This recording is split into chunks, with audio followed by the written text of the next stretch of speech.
आप देख रहे हैं इंडिया टाउन न्यूज, भारत की बात। नमस्कार, आप देख रहे हैं इंडिया टाउन न्यूज और मैं हूं आपके साथ निशा। स्वागत है आपका हमारे खास बुलेटिन दुर्ग भिलाई की खबरों में। तो चलिए बुलेटिन की शुरुआत करते हैं, पर उससे पहले एक नजर आज की हेडलाइंस पर। बारिश में भी नहीं थमा विरोध, भीगते रहे स्वास्थ्य कर्मी, सरकार तक पहुंचाई अपनी आवाज।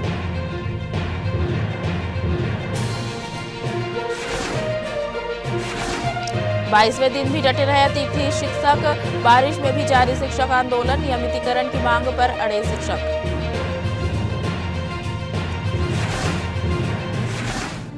पिंक पेट्रोलिंग से महिलाओं की सुरक्षा मजबूत, भिलाई में महिला सुरक्षा को लेकर पुलिस अलर्ट, छात्राओं की सुरक्षा के लिए पिंक पेट्रोलिंग जारी।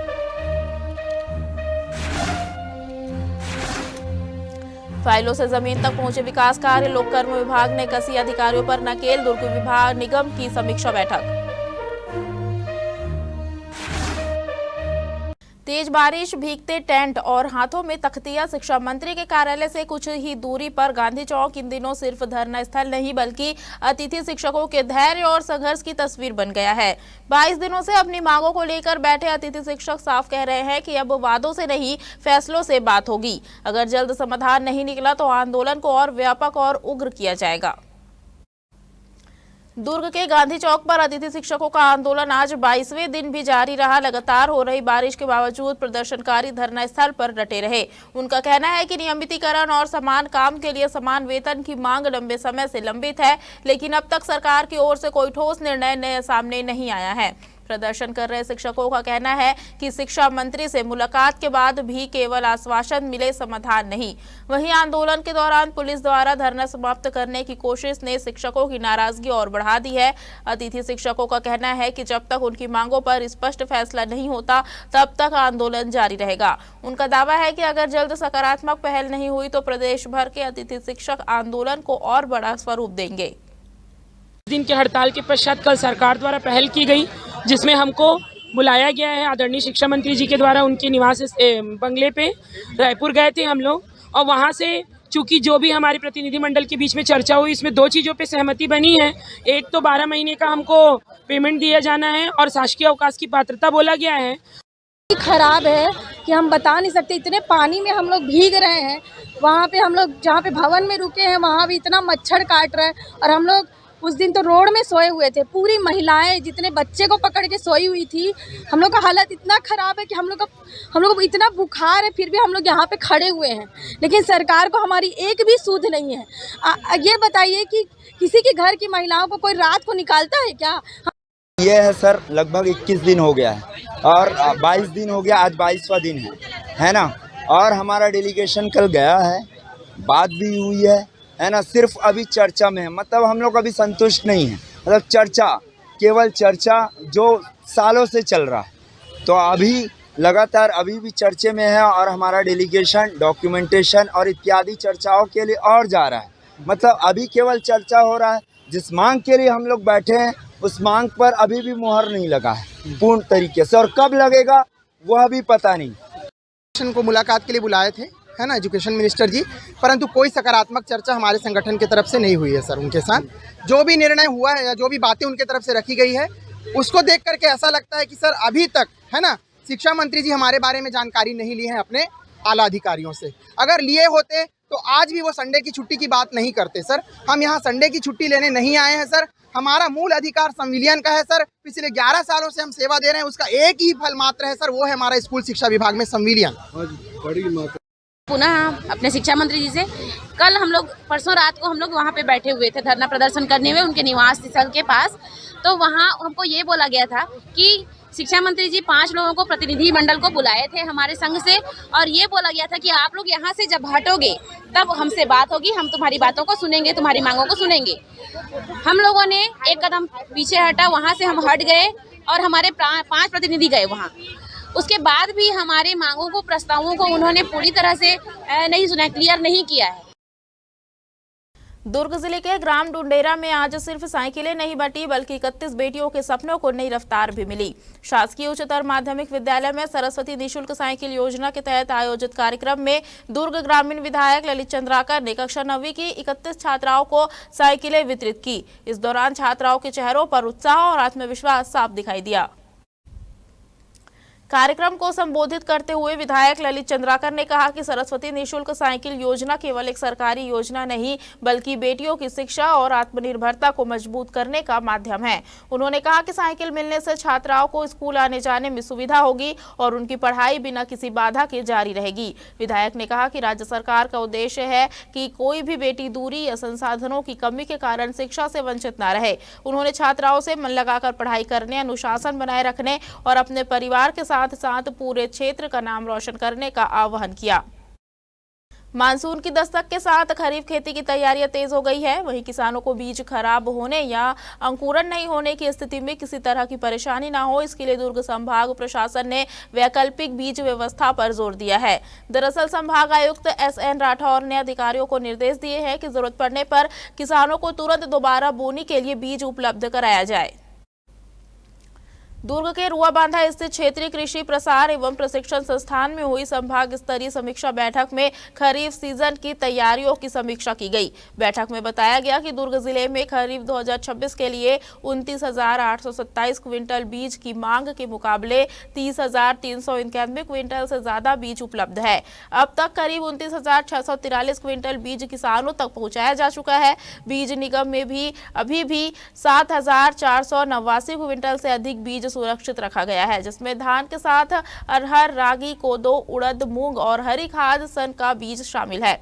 अधिकारियों का कहना है कि किसान जरूरत के मुताबिक बीज निगम रुआबांधा से बीज ले सकते हैं। बैठक में संभाग आयुक्त ने मृदा स्वास्थ्य परीक्षण को भी प्राथमिकता देने के निर्देश दिए। उन्होंने मानपुर, मोहला और खैरागढ़ में मृदा परीक्षण लैब की व्यवस्था मजबूत करने को कहा ताकि किसानों को मिट्टी की जांच के लिए दूर न जाना पड़े। इसके अलावा नशा मुक्ति अभियान को लेकर भी अधिकारियों को जन जागरूकता कार्यक्रम चलाने के निर्देश दिए गए। स्कूल, कॉलेज और पुलिस विभाग के सहयोग से रैली और नुक्कड़ नाटक के जरिए लोगों को नशे के दुष्परिणामों के प्रति जागरूक किया गया।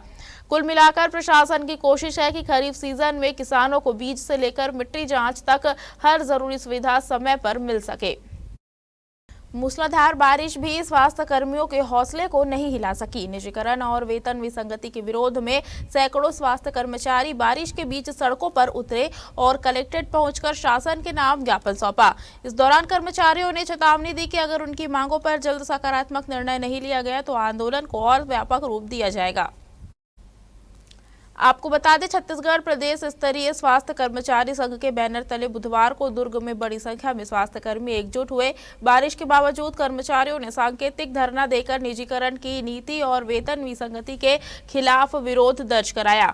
प्रदर्शनकारियों का कहना है कि लगातार स्वास्थ्य सेवाएं देने के बावजूद उनकी मांगों की अनदेखी की जा रही है। कर्मचारियों ने शासन से जल्द समाधान की मांग करते हुए कलेक्ट्रेट में ज्ञापन सौंपा। उनका कहना है कि अगर जल्द ठोस पहल नहीं हुई तो आने वाले दिनों में चरणबद्ध और उग्र आंदोलन किया जाएगा।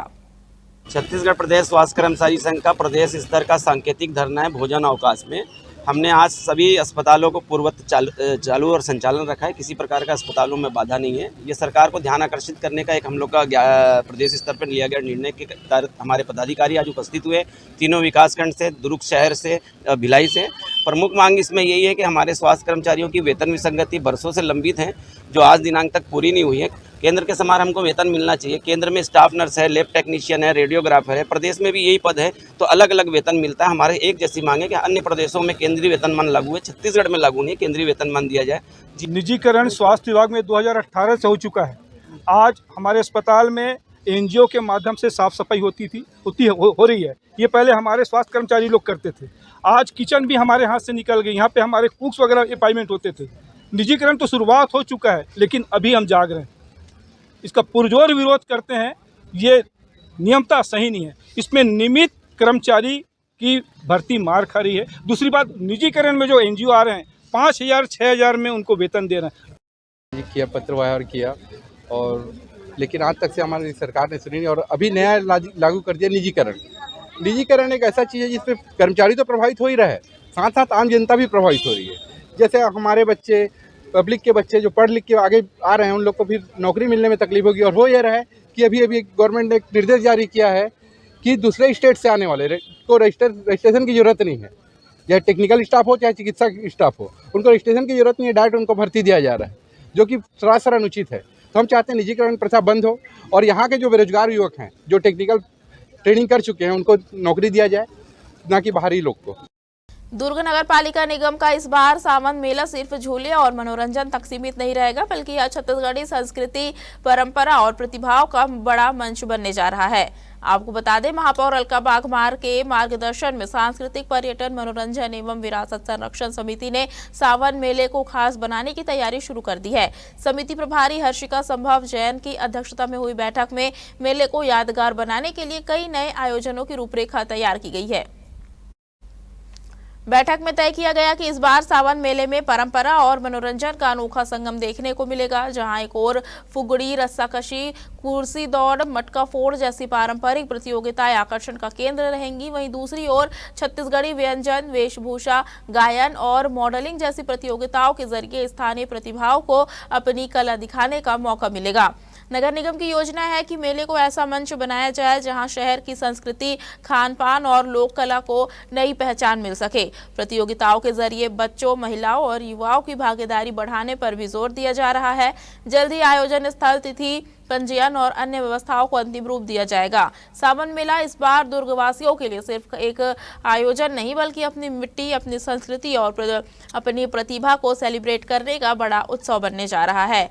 नगर निगम की यह पहल शहर की लोक परंपराओं को नई पीढ़ी से जोड़ने की दिशा में एक खास कदम मानी जा रही है। वक्त हो चुका है छोटे से ब्रेक का, बने रहिए इंडिया टाउन न्यूज के साथ। क्या आप बाल झड़ने से परेशान हैं? अब अपनाइए प्रकृति की शक्ति, पाइए घने चमकदार बाल और खूबसूरत दमकती त्वचा। प्रकृति का वरदान Rukhsana shine herbal beauty combo kit, प्राकृतिक जड़ी बूटियों से तैयार। अब पाइए खूबसूरत चमकते बाल और त्वचा। हर्बल गुणों से भरपूर ये कॉम्बो आपके बालों और त्वचा की देखभाल में मदद करता है। अब उपलब्ध Amazon, फ्लिपकार्ट और नीचे दिए गए लिंक पर अभी ऑर्डर करें और हर्बल केयर का अनुभव लें। भिलाई में स्वच्छता और व्यवस्था को लेकर नगर निगम ने सख्ती तेज कर दी है। इसी कड़ी में जोन क्रमांक 1 के वार्ड क्रमांक 7 राधिका नगर और वार्ड क्रमांक 8 कृष्णा नगर में निगम की टीम ने अचानक निरीक्षण कर नियम तोड़ने वालों पर कार्रवाई की। जांच के दौरान कई दुकानों और प्रतिष्ठानों में प्रतिबंधित सिंगल यूज प्लास्टिक का इस्तेमाल पाया गया। वहीं कुछ स्थानों पर सड़क और सार्वजनिक जगहों पर सामान रखकर आवाजाही बाधित की जा रही थी। इसके अलावा सफाई व्यवस्था में लापरवाही मिलने पर भी निगम ने दुकानदारों को कार्रवाई की चेतावनी दी। निगम की टीम ने मौके पर ही चालानी कार्रवाई करते हुए कुल 1100 रुपए का जुर्माना वसूला। अधिकारियों ने दुकानदारों को साफ शब्दों में कहा कि व्यापार करे, लेकिन शहर की व्यवस्था बिगाड़ कर नहीं। निगम का कहना है कि यह कार्रवाई सिर्फ जुर्माना वसूलने तक सीमित नहीं है, बल्कि लोगों में जिम्मेदारी की भावना बढ़ाने के लिए लगातार अभियान चलाया जा रहा है। सिंगल यूज प्लास्टिक से पर्यावरण को होने वाले नुकसान और सड़क बाधा से आम लोगों को होने वाली परेशानी को देखते हुए आगे भी ऐसी कार्रवाई जारी रहेगी। भिलाई से बड़ी खबर सामने आई है, जहां दहेज प्रताड़ना से नवविवाहिता की आत्महत्या के मामले में दुर्ग पुलिस ने बड़ी कार्रवाई करते हुए फरार चल रहे 2 आरोपियों को गिरफ्तार कर लिया है। नंदिनी नगर पुलिस ने सटीक सूचना और घेराबंदी की रणनीति के तहत सिमगा इलाके में छिपे आरोपियों को पकड़ने में सफलता हासिल की। मामले में पुलिस ने आरोपियों युवराज पटेल और ओम प्रकाश पटेल को गिरफ्तार कर न्यायालय में पेश किया, जहां से दोनों को न्यायिक रिमांड पर जेल भेज दिया गया है। वहीं इस प्रकरण में फरार चल रहे अन्य आरोपियों की तलाश में पुलिस लगातार दबिश दे रही है। दरअसल ग्राम सहगांव निवासी नवविवाहिता ने ससुराल पक्ष की ओर से लगातार दहेज की मांग और मानसिक प्रताड़ना से परेशान होकर आत्महत्या कर ली। घटना के बाद परिजनों की शिकायत पर दुर्ग पुलिस ने मामला दर्ज कर जांच शुरू की। जांच के दौरान पुलिस को जानकारी मिली कि प्रकरण के 2 आरोपी सिमगा क्षेत्र में पहचान छिपा कर रह रहे हैं। सूचना मिलते ही नंदिनी नगर पुलिस टीम ने बिना देर किए घेराबंदी की और दोनों आरोपियों को गिरफ्तार कर लिया। पुलिस अधिकारियों के मुताबिक मामले में कानून के तहत आगे की कार्रवाई की जा रही है और अन्य फरार आरोपियों की गिरफ्तारी के लिए अलग अलग टीमों द्वारा प्रयास किए जा रहे हैं। भिलाई अब सिर्फ इस्पात नगरी के नाम से नहीं बल्कि एक हरित और सुंदर शहर के रूप में भी पहचान बनाने की तैयारी में है। पर्यावरण संरक्षण को लेकर नगरपालिका निगम भिलाई ने अब सिर्फ पौधे लगाने नहीं बल्कि उन्हें बड़ा करने की जिम्मेदारी तय करने की दिशा में कदम बढ़ाया है। इसी कड़ी में आयुक्त सुरुचि सिंह ने विभिन्न विभागों और संस्थाओं के साथ बैठक कर शहर में हरियाली बढ़ाने के लिए एक साझा अभियान की रूपरेखा तैयार की। भिलाई शहर में बढ़ते प्रदूषण और बदलते पर्यावरणीय हालात को देखते हुए निगम ने वृक्षारोपण को जन भागीदारी से जोड़ने की पहल की है। आयुक्त सुरुचि सिंह की अध्यक्षता में हुई बैठक में बीएसपी प्रबंधक, सामाजिक संस्थाएं, चैम्बर ऑफ कॉमर्स, जिला उद्योग केंद्र सहित कई संगठनों के प्रतिनिधि शामिल हुए। बैठक में इस बात पर खास जोर दिया गया कि हर साल पौधे लगाने की रस्म पूरी करने के बजाय अब लगाए गए पौधों को पेड़ बनाने की जिम्मेदारी तय की जाए। इसके लिए पौधों की प्रजाति चयन, स्थान सुरक्षा, पानी की व्यवस्था और नियमित मॉनिटरिंग जैसे मुद्दों पर चर्चा हुई। दरअसल निगम की योजना है कि शहर के खाली क्षेत्रों, सार्वजनिक स्थलों और औद्योगिक इलाकों में सुनियोजित तरीके से पौधारोपण किया जाए। साथ ही सामाजिक संस्थाओं और उद्योगों को भी इस अभियान का भागीदारी बनाया जाए ताकि हर पौधे की देखभाल सुनिश्चित हो सके।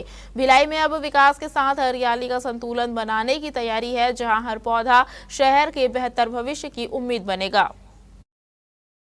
महिलाओं और छात्राओं की सुरक्षा को लेकर दुर्ग पुलिस का पिंक पेट्रोलिंग अभियान अब सिर्फ गश्त तक सीमित नहीं है बल्कि यह भरोसा और जागरूकता की एक नई पहल बनकर सामने आ रहा है।